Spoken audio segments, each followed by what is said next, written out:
Hey everyone, it's Unoriginate back with another Mandela Madness video for you just in time for Christmas. So this is, we're going to look at a Christmas themed Mandela effect video today. So ho ho, hold on to your socks. Rolling the intro now. Has the power We'll be back to in just a change the minute. world. It has the power to inspire. It has the power to unite people in a way that little else does.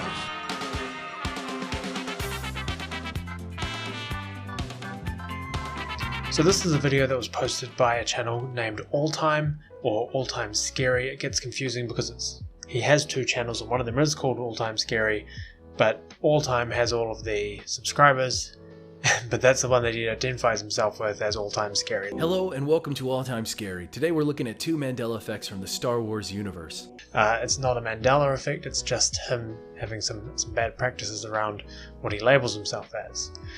So he posted this video back in July with 5 new Christmas Mandela effects to have a look at. We'll jump in and have a look at that in just a moment, but first of all, who is this channel that has posted it? We'll take a quick look at him.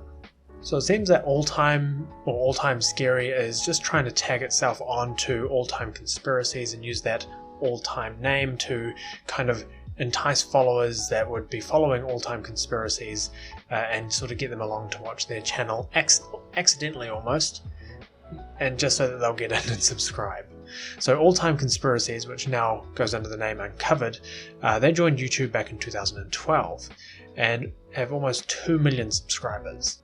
And Alltime Conspiracies, or Uncovered as they are now known, seems to be a branch of Alltime 10, which joined back in 2010 as well.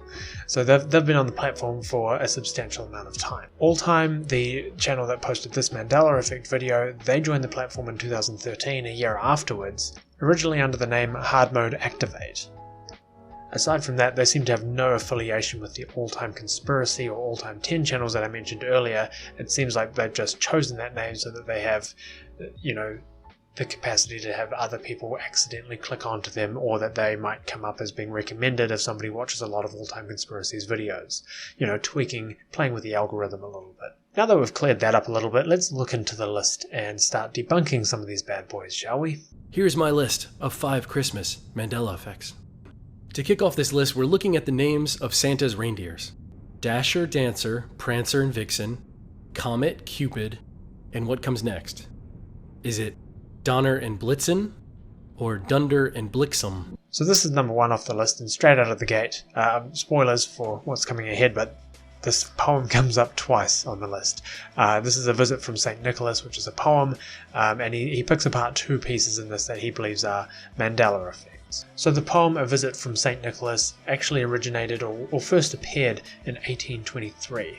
It's a poem that was written or penned, literally penned, by a man named Clement Clark Moore, and the issue or the error around the names Donner and Blitzen or Dunder and Blixum is a recorded blunder on his part. The earliest known printing of the story appeared in the 1823 December 23rd edition of the Troy Sentinel, which is a newspaper in upstate New York, where the names given to the 7th and 8th reindeer were in fact Dunder and Blixum. Now Dunder and Blixum doesn't sound as nice as Donner and Blitzen, for sure, but they do make sense from if you take into account the cultural influences around this poem and where it was written. Moore's depiction of Christmas, which predates, the traditional commercialized Christmas that we have nowadays with Santa Claus, which was actually popularized by Coca-Cola, I'll have you know. No, Moore's traditional look at Christmas was heavily influenced by the Dutch culture, which was quite prevalent in 1823 New York. In Dutch, Dunder and Blixum literally means thunder and lightning, and this was a popular phrase amongst the Dutch-American inhabitants of the late 18th and early 19th centuries. That all makes sense. However, 40 years later, another version of the poem surfaced, which was handwritten by Moore, or allegedly handwritten by Moore, and in this one, the names appeared as Donder and Blitzen. Between those 2 prints, the poem also appeared several other times in other texts, and each time there were slight revisions to little parts of the poem. No one can pinpoint Moore's actual input into each one of these slight variances and whether that was his intention or his design or just an interpretation or an amendment by some other author or shadow writer. However, one version of A Visit from St. Nicholas that became the standard was printed in a book of collected works and poems by Moore himself that was printed in 1844, and in that version, Donder and Blixen were changed to Donner and Blitzen, which we all know today. No one can pinpoint Moore's actual input into these revisions. However, one book of Moore's collected poems that was printed in 1844 actually had the revision of the names of Dunder and Blixen to Donder and Blitzen. Fast forward a further 60 years to 1906, and then there was a reprint of the poem in the New York Times, and in this case we see the name of the seventh reindeer changed from Donder to Donner. So it's more or less just a hot mess. You know, these names were either handwritten and copied, or they were put into a WordPress and printed that way. It's not a Wikipedia article that you can just copy and paste into your homework assignment and just send it on its way word for word. You know, I think we're so removed from that old process that we often forget that. Somehow or another, it seems that every reindeer name has been memorized and recited with perfect clarity over hundreds of years, except for Dunder and Blixen. I can't wait to hear what you have to say below, and for the people with kids out there, get them to name all of Santa's reindeers. I'm super curious to hear what they say. Alright, I'll play your game. Sienna, can you name all of Santa's reindeers? Dasher, Dancer, Prancer, Vixen, Comet, Cupid, Donner, and Blitzen. Nice.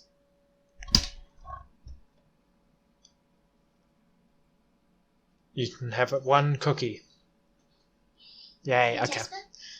No, you can't have Jasper. No, I mean, can Jasper have a cookie? Yeah, he can have a cookie. Alright. Have fun. Bye. Number 2. Does anyone remember the North Pole? Story-wise, it's where Santa and his workshop reside. Obviously, the North Pole doesn't exist as the Christmas story explains it, but there has to be a snowy landmass up there, right? I find this claim really painful every time I hear it. Now, I've never been to the Northern Hemisphere before, but I'm quite fascinated by that entire area of the world. Living in where I do at the far corner of the map in the Southern Hemisphere, I'm used to seeing maps that stretch out of proportion where the equator is to emphasize all of the countries in the Northern Hemisphere, because that's where the majority of maps and educational resources are made, because that's where the majority of the Western world live, and they stretch out a lot of those, pre-proportion the map so that you get a better scope and scale of those things. But what happens is that everything sort of towards the northern longitude lines, or latitude lines, everything below the equator as well, they all get pressed down and squished. Now, All-Time actually nails it himself by mentioning ice sheets. These inconsistencies could have spawned from ever-changing ice formations found within the Arctic Sea, or perhaps through changes to this planet's climate, but nonetheless, as of now, there is no North Pole as a landmass, snowy or otherwise. It's just a big open ocean. Pull up a map and look for yourself. So what do you remember? Am I alone in remembering there being a big snowy landmass on the top of our globes growing up? Technically, it's not, but there is still a huge sheet of floating ice there. I mean, an ice sheet will be snowy, in ideal circumstances, an ice sheet is sometimes the size of a small continent. And they allude to this in pop culture all the time, where they visualize the North Pole, Santa's workshop, they put it out there. So people are led to believe that there is actually a continent up there, which is, I guess, what you're trying to say that you expected there was, but there isn't. It's just sheer ignorance to claim that the North Pole sits on a landmass. I mean, everybody knows the landmass that the South Pole sits on is Antarctica. Can you name what the northern landmass is? No, you can't, because it simply doesn't exist. You have to admit, this is going to be weird for those tech-savvy kids growing up when they Google North Pole and they find an ocean. Good luck with that explanation, parents. That's the true scary part of this video. Is that the true scary part of this video? Global warming? I mean, that's a scary concept, and it's probably much more worth our time to talk about that. Before I jump into number 3, I'd like to give a big shout out to Carla. You have won the Amazon gift card giveaway from my last video. So Carla, thank you so much for that comment. If you want to receive your Amazon gift card, all I need for you to do is to leave a comment under this video with an email address to send it to. Okay, this part, just taking it aside, this isn't a Mandela effect, obviously, but I've put it in here just because this really bothers me. You should never ask one of your viewers or one of your subscribers to leave their personal information in the comment section. I wish that there was an easier way to do this, but YouTube got rid of YouTube messages, so this is the best that we can do. There actually is an easier way to do it. You just get your Gmail account, you put it onto your About page, and you just invite the person to contact you and let them know who they are and their personal details that way, privately, so that they don't get spammed and you're not purposely doxing them in your comment section. They could identify themselves by sending a screenshot of their, login page for YouTube or whatever, just to further prove it if you needed that proof. But come on, man, this is just silly. This vastly reduces the risk of her being contacted by a whole bunch of creeps, and it's actually more likely that you'll see her response to you rather than you having to scroll through your comment section and find her comment with her email address. Like you said, after 1,000 comments, it gets really hard for you to check everything. I love talking to as many people as I can. I try my very best to keep up with everyone, but once the comments reach over 1,000, I can't quite keep up that well, but I do try. I leave my Gmail on my About page all the time for business reasons, and, that's fine. I don't get it. You guys can email me right now if you want to abuse me, because I don't get enough of that. So come on, guy, don't be a dick. But for now, let's keep unwrapping these Christmas Mandela effects. I'm not gonna lie, that was actually a good pun. Unwrapping is, that's a good one. I like that. Number 3. Let's actually delve deeper into that poem I mentioned earlier called "'Twas the Night Before Christmas." It turns out there's actually another Mandela effect hiding inside of that poem. The children were nestled all snug in their beds, while visions of sugar plums danced in their heads, and Mama in her kerchief and I in my cap had just settled our brains. Do you remember that? How does that make you feel? So straight up, I'm not taking any credit for this answer. All that credit should be focused towards Niemand63 from Reddit, who went into a lot of detail about the structure of this poem, is obviously a teacher, well learned in this area, so instead of me blundering my way through the answer like I normally do, I'm going to just take their response word for word, since I'm giving them full credit. So here it is. The meter of this poem is anapestic terameter. That means that there are 4 anapests, consisting of 2 unstressed syllables followed by 1 stressed syllable per line. This makes a total of 12 syllables per line. While Moore does make some standard variations, such as dropping the first unstressed syllable in lines 3, 4, 9, and 10, the rest of the poem is written in a strict anapestic terameter. The lines as you remember them simply do not scan. They are not full anapests, nor do they follow the standard variation of dropping the first unstressed syllable. This poem has been much reprinted and many variations exist. I can attest to that earlier with number 1. I do not doubt at some point someone may have changed "settle our brains" for "settled down." The second just sounds nicer to modern ears. However, the poem as written was with our brains. It simply does not scan otherwise. Although admittedly not many people would notice, except for pedantic English teachers such as myself. Nice, I like that. That was Niemand63. Thank you very much for that input, very helpful. Back to my thoughts now. Sure, settle our brains might sound like a bizarre sentence now, but that's just how they got lit back in the day. Language changes. Deal with it, my guy. This one is strange. So strange I don't even have an introduction or a thoughtful question to ask you about it. Have you ever heard of an upside-down Christmas tree? So the upside down Christmas tree is actually something I can talk about at some length, because this is something that I studied way back in 2009.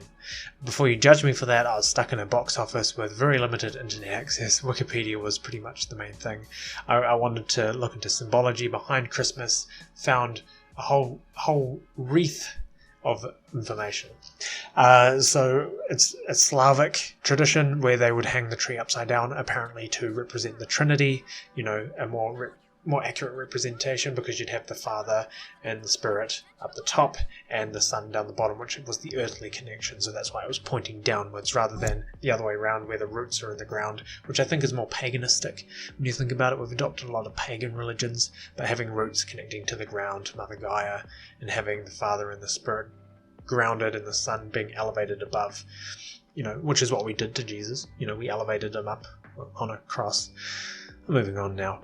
Basically, this tradition is very secluded to an Eastern European group of people. You don't get a lot of that in Western media, so obviously it's a very unique thing. And some clever marketing guy must have picked this up a couple of years ago and thought, hey, that looks really cool.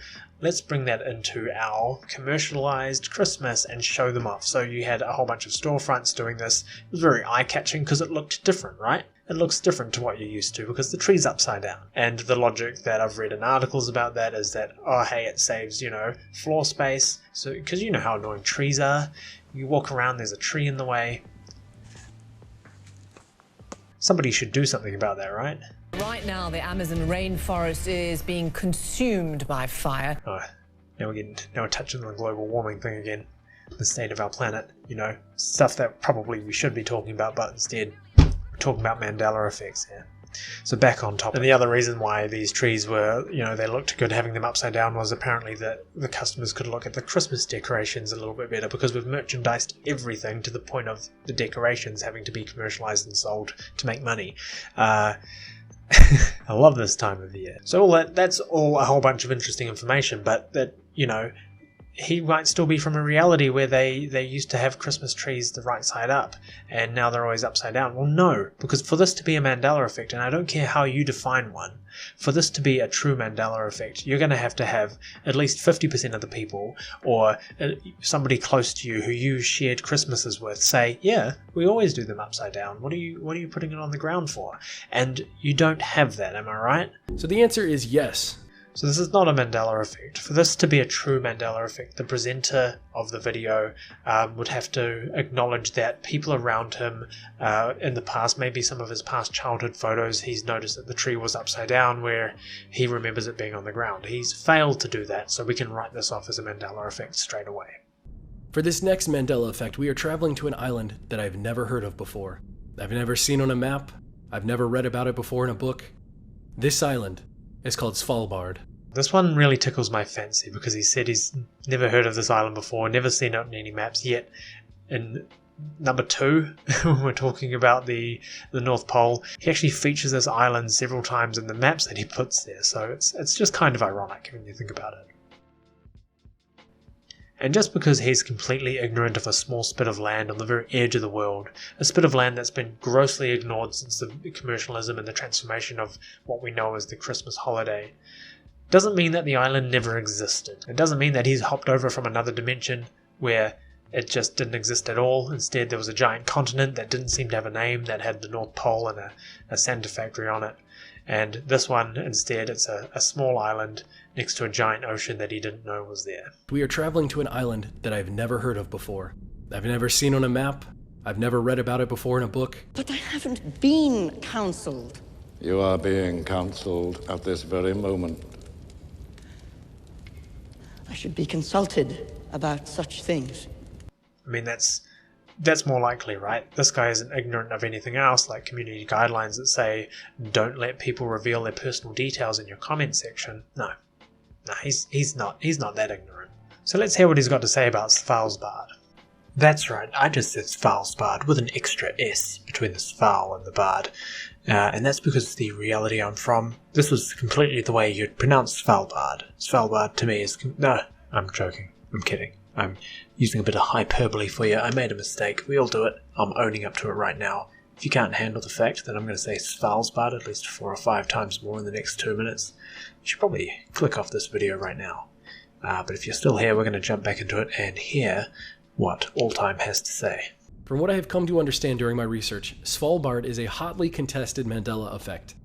Numerous people claim that they have never seen or heard of this island before, despite globes, atlases, and world maps being widespread and prevalent in schools across the United States of America. Oh my god, just because those resources were there and people could check into them, that maps were available to look at, doesn't mean that everybody within their proximity becomes automatically attuned to every single piece of detail.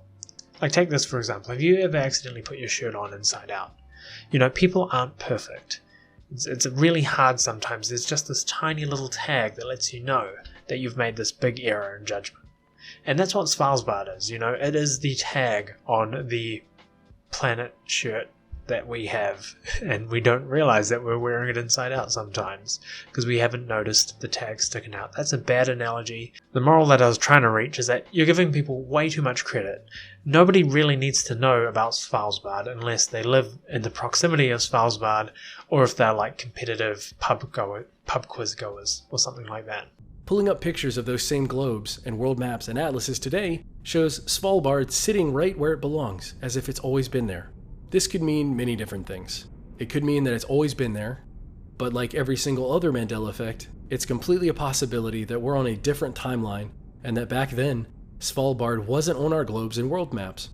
That phrase, like, he flip-flops on this a lot. It's, completely a possibility. That's such a dumb phrase, because almost everything is completely a possibility. Completely a possibility. I mean, it's almost an oxymoron. Like, it's also completely a possibility that I get nominated for a Golden Globe for this video that you guys are watching. I mean, that possibility is very remote. It would have to break down a lot of the the fundamental laws of the reality that we live in to change the perception of what constitutes TV and movies. But it's still completely possible. It would also have to change very dramatically what people consider worthy of reward. But that still doesn't mean that it's not completely possible. Because, I mean, there exists the very remote but real possibility that tomorrow America could get swallowed up by a giant tidal wave due to seismic activity on the west coast. That's completely possible. Completely destroying Hollywood and the industry around it. It's a remote chance, but it's completely possible.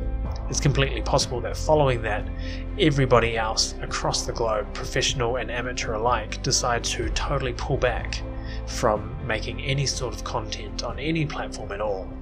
And at the same time, it's completely possible that the board that decides on the award system for the Golden Globes decide to cast it over any submissions made within the next 10 days or so. That's completely possible. It's very unlikely that the two surviving members of the board of the Golden Globe award program would make that decision in their grief, perhaps. It's completely possible. And then it's completely possible that because I'm going to set this to premiere on a date when I'm away, that I can't stop this upload from screening to everybody, even though there's meant to be like an amnesty on uploading any videos. And in the post-apocalyptic world that ensues after society crumbles because we're no longer distracted by the behemoth industry that was Hollywood and TV, because they've stopped outputting anything for the Christmas season, we're just left to our own devices, talking to family. It's enough to drive anyone mad. I mean, it's completely possible that I would have to traverse a war-torn post-apocalyptic world to find a computer where I could stop this upload from going, only to fail minutes before it premieres to you all. And then I'm the only one considered for the award for Golden Globe and win by default. I mean, it's never going to happen, but it's still completely possible, for fuck's sake.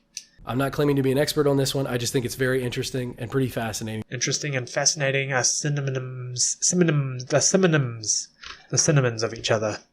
It's Christmas, the cinnamons. I know this isn't one of my 5 brand new Mandela Fix videos, but new episodes are on the way. I mean, at the end of the day, this is just a lazy video because it ran out of ideas. And for me, it's a lazy video picking apart his lazy ideas. And there are easier targets on his channel. They're just not as festive as this one. He released a video the other day of a list of 2 Star Wars Mandela effects, and then he goes on to say that they're not original or new at all. Looking at 2 Mandela effects from the Star Wars universe. To kick things off, I want to acknowledge that neither of these 2 examples are brand new, but that isn't the point. I feel like at a point he's gonna run out of ideas, which brings me back to everybody in the community is so insistent that this is an important change that's always moving just to drive the content that they're making, but really we haven't seen anything very new, and if it is, it's very weak. It's more opinion based than having a lot of what you call residue and that sort of thing. I feel like the effect itself, or the people who are backing the effect, it's really coming to a close, and it's not because those ideas are trickling in so slow or because there's a lot of divisiveness between the people in the community. I think it's more to do with the fact that YouTube has really stopped allowing monetization on conspiracy theory style videos. That's the only thing I can really focus on, but I still have 1 or 2 videos within the Mandela Effect realm that I want to make. So keep a lookout in the new year for some stuff. But in all seriousness, I hope you guys have a really good Christmas. I know this time of year gets really stressful, so hopefully this gave you all a bit of a laugh. Gonna take this hat off now, getting a bit sweaty. I'll see you all in the new year for at least 1 more of these videos, and hopefully if I can get my Surface Pro working, I'll be able to make a video, an animation as well, an animation or 2, so those are on their way. Otherwise, keep it real. Thanks for stopping by. I'm Banana Originic, I'll see you guys in the next video.